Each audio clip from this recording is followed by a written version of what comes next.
Never before mankind was so knowledgeable about the fact that we are so ignorant. So we are really on the verge of a big discovery. Science is going on a journey.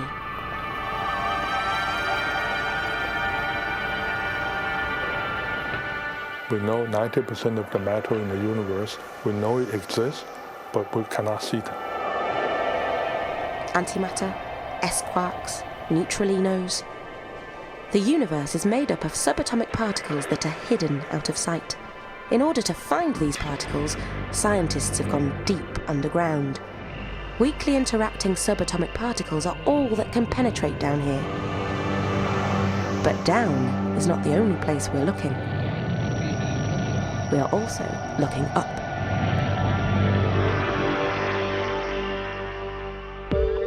When we look through our telescopes and observe the way stars and galaxies move, we notice something puzzling. The physics of Isaac Newton tells us that the stars at the edge of a galaxy should move much slower than those closer to the galactic core. But observations show that these stars seem to be moving much too fast. Something else must be out there. We can't see it, but it must be there, and there must be lots of it. This invisible mass is called dark matter. Dark because we can't detect it by the radiation it emits. In order to detect dark matter and answer other fundamental questions about our universe, engineers and scientists from all over the world have come together to build this machine, the Alpha Magnetic Spectrometer. We have 16 countries, more than 600 physicists from 60 institutes. New York Times said this is the largest international collaboration in space.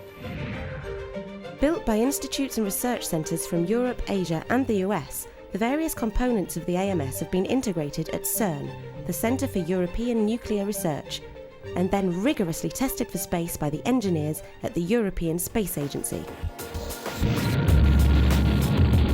When AMS is ready, a space shuttle will blast off from Florida and deliver it to the International Space Station, the ISS, orbiting 400 kilometres above our heads.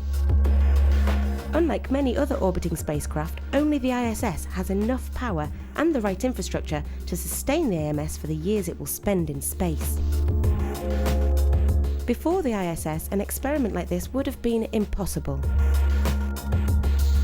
Once in space, the AMS will search for the universe's missing matter by analysing the particles that make up cosmic rays. These rays constantly bombard the Earth. On the surface, our atmosphere blocks most of them before we get a chance to observe them. The AMS will capture these particles by using the largest magnet ever used in space.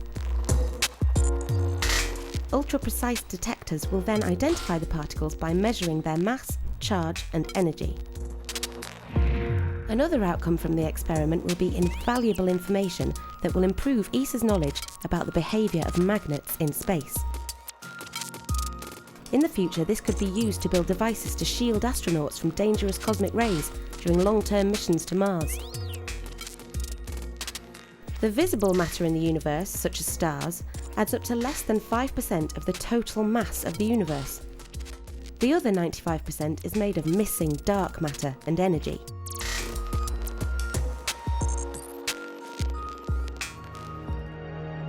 In its search for dark matter, the AMS will look for the hypothesized subatomic particle, the neutralino.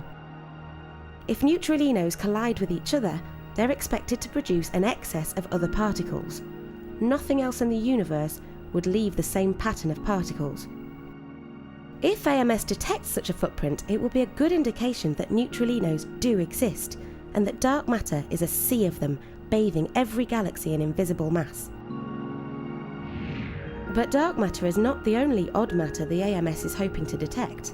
It may also detect antimatter, which is even weirder. The father of antimatter was the remarkable English physicist Paul Dirac. His equations predicted something entirely new to science: antiparticles. An antiparticle is a mirror image of a normal particle, except that it has an opposite electric charge. Dirac's work was just theory, but in 1932, Carl Anderson actually detected an anti-electron, the positron. These discoveries won both Anderson and Dirac the Nobel Prize. We think that when the universe was born in the Big Bang, just as much antimatter was created as normal matter. But where is all this antimatter now? The AMS will search for antihelium. Antihelium is almost never created in accidental nuclear collisions in space. If AMS finds antihelium, it will be our strongest indication yet that there might be antimatter worlds in our universe. The AMS will also be looking for an extraordinary form of matter called strangelets. In the 1960s, another great scientific pioneer, Murray Gell-Mann, hypothesized the existence of quarks as one of the fundamental building blocks of matter. We now think that stable matter is made up of two types of quarks called up and down, but it is possible that there could be stable matter made of up, down and S, the strange quark. These particles are called strangelets, and AMS may well detect them. 400 kilometres above the surface of the Earth, in the deep silence above the atmosphere, science now has an opportunity. For the first time, we will be able to observe the universe's most mysterious particles without interference, continuing our quest for the origins and structure of the cosmos. Who knows what we may find?